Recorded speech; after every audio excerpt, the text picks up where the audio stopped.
As shown in the video here with side steps, you can see that her toe is pointed to the side and that she's taking uneven steps. Also look for that a person isn't dragging their feet across the floor with each step that they take.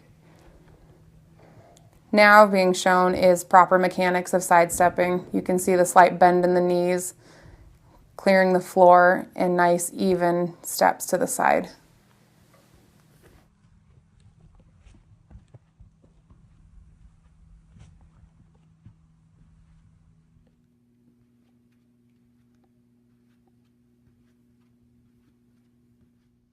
This exercise is called monster walks going forward.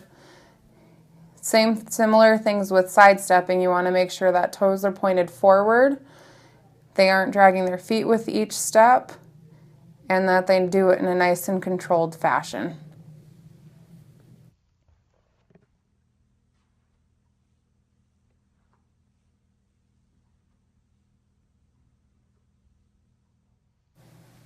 With hip abduction pulses, make sure the person keeps their hips level, they keep resistance on the band. If the person has good balance, you'll want them to not hold on to the parallel bars.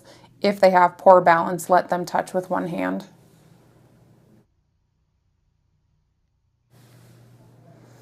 With forward step-ups, you'll see a lot of compensations from patients. As seen in the video here, she's taking a lunging step with minimal knee flexion or bending the knee when she steps up. Also watch for trying to push themselves off the foot on the ground and make sure they go at a controlled manner. In this video, you can see that the patient is using a lot of their arms to push them up onto the box and that they have a hinge at their hips where they're leaning forward through their trunk. Make sure that the person is standing straight up. If they have to use the bars, they're really only using them for safety and balance and not pushing up through their arms.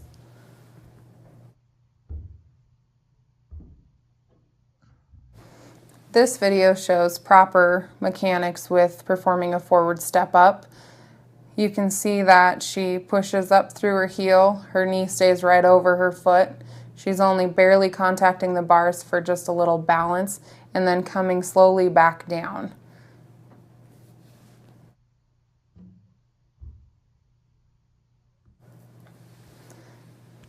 This video is demonstrating an improper step down. As you can see, the knee is going straight in front of the toe. The patient is relying heavily on the bars and just bending forward through her trunk. And it's in an uncontrolled manner.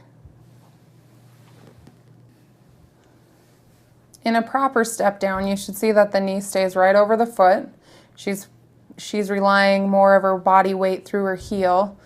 Fingertips to touch on the bars in a nice and controlled manner, tapping the opposite heel on the floor and coming right back up. Make sure the patient doesn't transfer all of their weight onto the heel that touches the floor. If the patient can't do these properly and can't touch the floor without doing poor mechanics, make sure to drop the box height, maybe from the 6-inch to the 4-inch.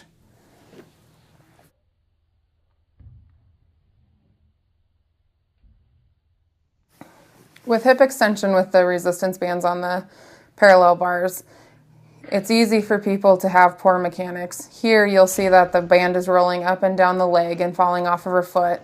She's trying to kick back too far and leaning her trunk forward. With a proper hip extension, you'll see fingertips touching the parallel bars for balance. You see a shortened range and the band staying nice and level at her ankle. Make sure the band has a little resistance before they try to go into hip extension. Hip abduction seen here, you can see that she's got her toe externally rotated and pointed out to the side. She's relying heavily on the parallel bars to keep her upright and has a trunk lean to the right. Here you can see a nice and controlled hip abduction to the left. She's got an upright trunk posture, fingertips for balance, and toes pointed forward. Squats are another exercise that patients have difficulty performing proper. Here you can see that her knees are going straight in front of her toes, her heels are leaving the floor, She's got a death grip on the parallel bars and kind of swinging forward and back. Here is more of a proper form. Her heels are level and even on the ground. You want feet hip width apart, a nice and controlled manner into a squat, pushing up through their heels to return to the standing position.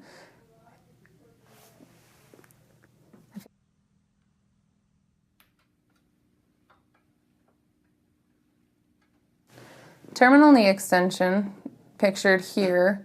You can see that she's trying to swing her knees from a little bit of flexion into hyperextension, also seen with a forward trunk lean and a lot of pressure through her hands. You'll also see where the patient lets their heel leave the ground when going into flexion. A proper terminal knee extension, their heel stays on the ground. They go into a slight flexion to about 30 to 45 degrees. Then when they pull back into extension, they should be squeezing through the quadricep to achieve that terminal knee position. Light touch through the parallel bars and standing fairly even between their 2 feet.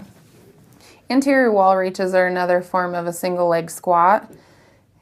In this video, you can see that she's barely performing any knee bend in that left leg, hinging from her hips, just reaching straight for the wall.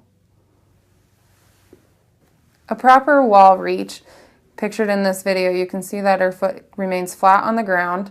She bends her knee to about 45 degrees, keeping her spine straight and hinging from her hips as she reaches towards the wall. Knee stays right over her toes. Also, don't let the knees dive inside of the foot.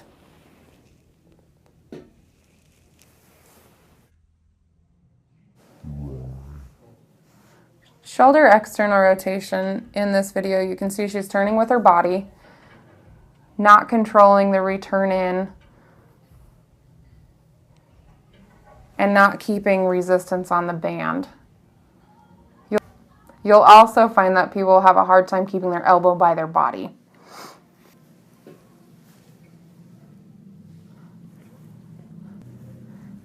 In this video, you'll see a proper shoulder external rotation. She keeps tension through the band through the whole entire range of the motion. Elbows kept right at her side. She's got her shoulders kept back and not slouched forward, and is controlling the eccentric movement back to the beginning. Shoulder abduction. In this video, you can see there's not a good tension throughout the range of the motion. She's rotating her arm as she's going up and is kind of going above 90 degrees. Proper shoulder abduction. In this video, you can see there's a good tension on the band through the full range of motion. The patient's remaining under 90 degrees with the palm facing down. Each therapist may perform this exercise differently, so make sure you ask with each therapist. So this is for IFC. When we hook patients up, what we're going to tell patients is IFC is an electrical stimulation unit that helps modulate pain by kind of dulling the nerve endings, allowing us to have a higher potential for pain before we actually feel it. And it's as simple as that. Ultrasound is the use of sound waves through a gel medium and into the tissues. What it does is it causes the cells to vibrate with the sound wave, which then can either cause a heating sensation for tissue elongation, help with inflammation, or it can help with pain modulation.